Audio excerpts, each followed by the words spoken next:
If you've ever wanted to generate documents from your Airtable data, well, this video is for you.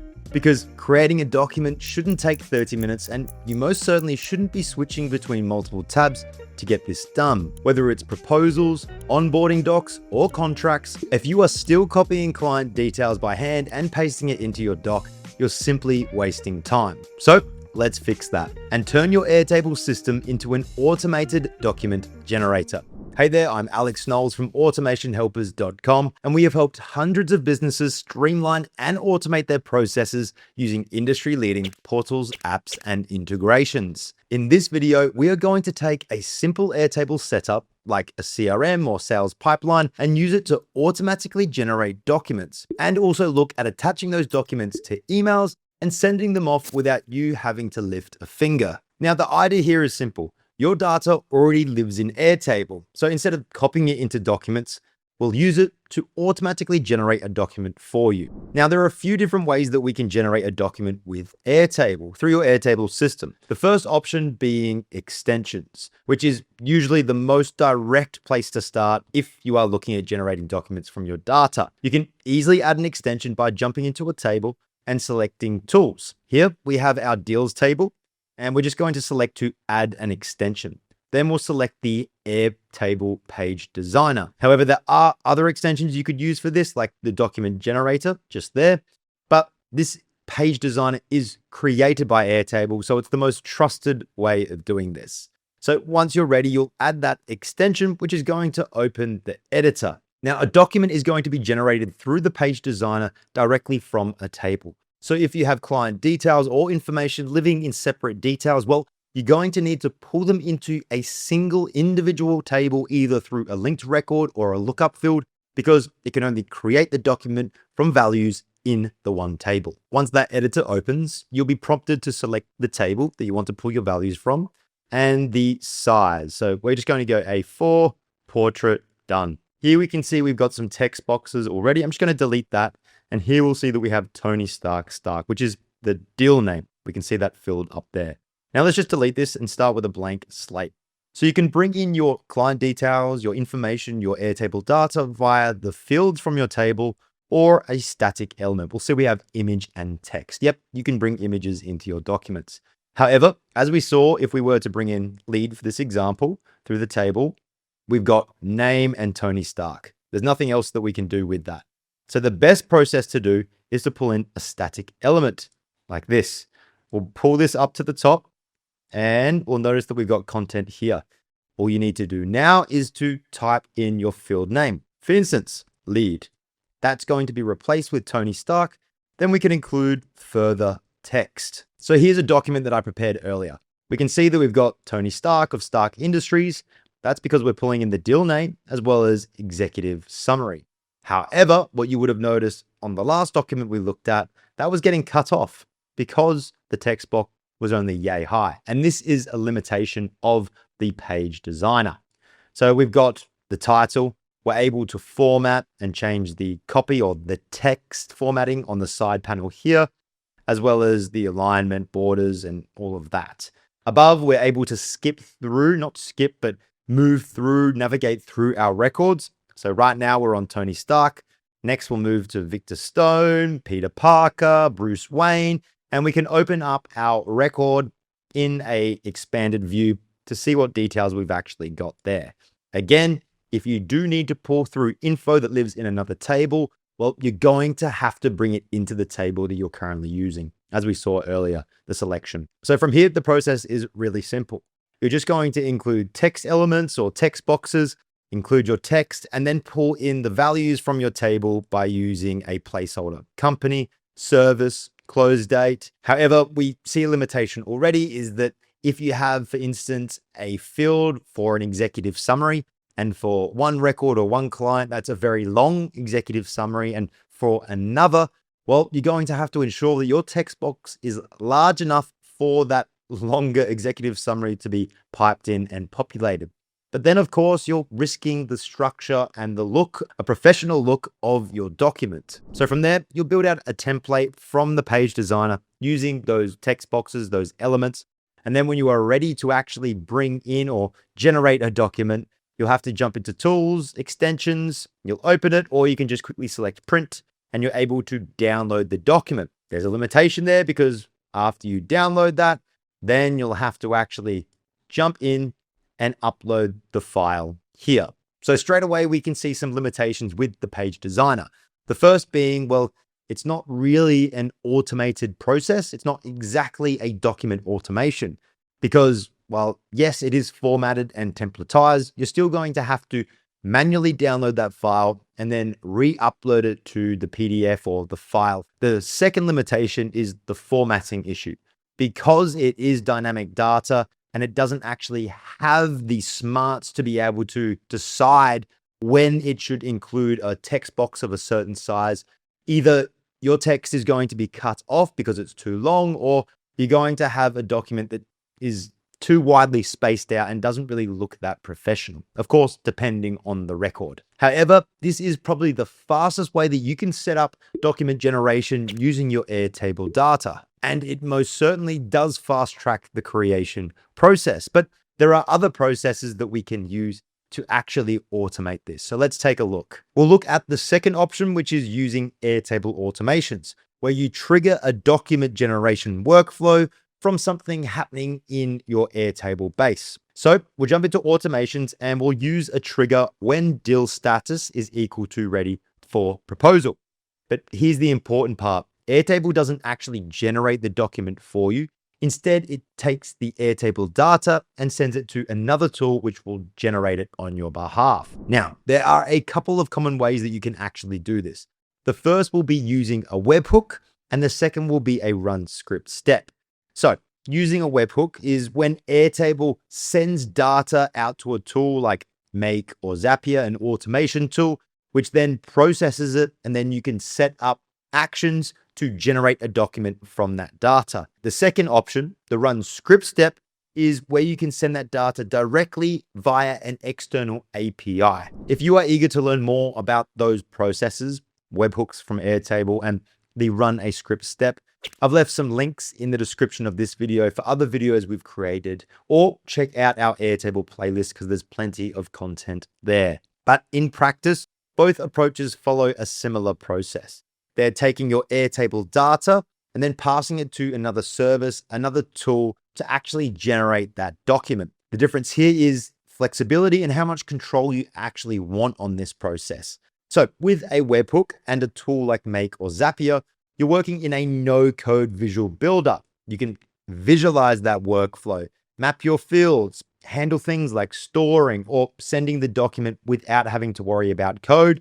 And of course, with the run a script step, you do get more flexibility, but you're also responsible for everything. And it is better that you understand the script that you have written or have obtained from somewhere. Now, with the run a script step, you are writing the logic, handling the API call, and managing the response as well as the errors. So for most people, the webhook approach is definitely the easier of the two. Now, with that process, webhooks, Make, and Zapier, you of course have better visuals on the errors that are occurring and on the previous run history. Now, firing a webhook, while it can be done through automations, it is still done through that run a script step. However, you also have the ability to click a button. That's right. If we jump into our deals table, we can see over here that we've actually got a button that has been prepared. And when that is clicked, it actually launches a URL, which is firing the webhook. We decide, as we can see here, what data is passed through that. And then we can have a tool like Make or Zapier capture it in the same way that it is possible through a run a script step. Now, again, I'm going to leave videos in the link in the description looking at triggering a webhook and looking at firing off using a button in your table. But we also have the ability to skip the automation step here. We don't actually need to create an automation to fire off that data because a platform like Make or Zapier can actually watch your Airtable base, see updates, and then conditionally decide, oh, we can see that a document is ready to be generated and pull in that data. And here we can see that in action. When your Airtable deals base is updated and the record meets a condition, being status ready for proposal, the automation tool picks that up instantly. It's watching your base. From there, it will pull through all the relevant data like client details, services, pricing, and it sends it straight into your document template, the template that we have here. That template will get populated automatically and your document is generated in the background. Automation. Then once it's created, you of course again decide what happens next.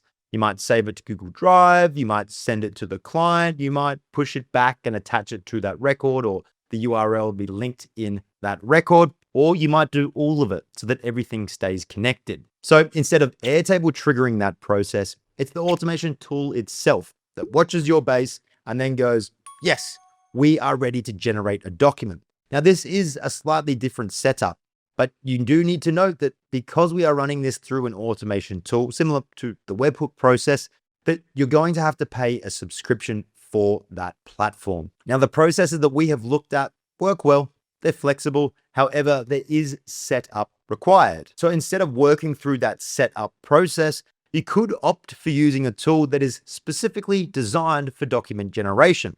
One like Docs Automator. Docs Automator takes everything we've just covered, connecting Airtable, mapping data, generating documents, and simplifies it into a streamlined setup. So rather than wiring everything yourself and ensuring that it is set up for success, you can lean on a tool that is specifically designed to streamline the setup process itself. So let's take a look at how that works. The nice thing here is that you can access Docs Automator directly from your Airtable workspace through an extension, as we can see here.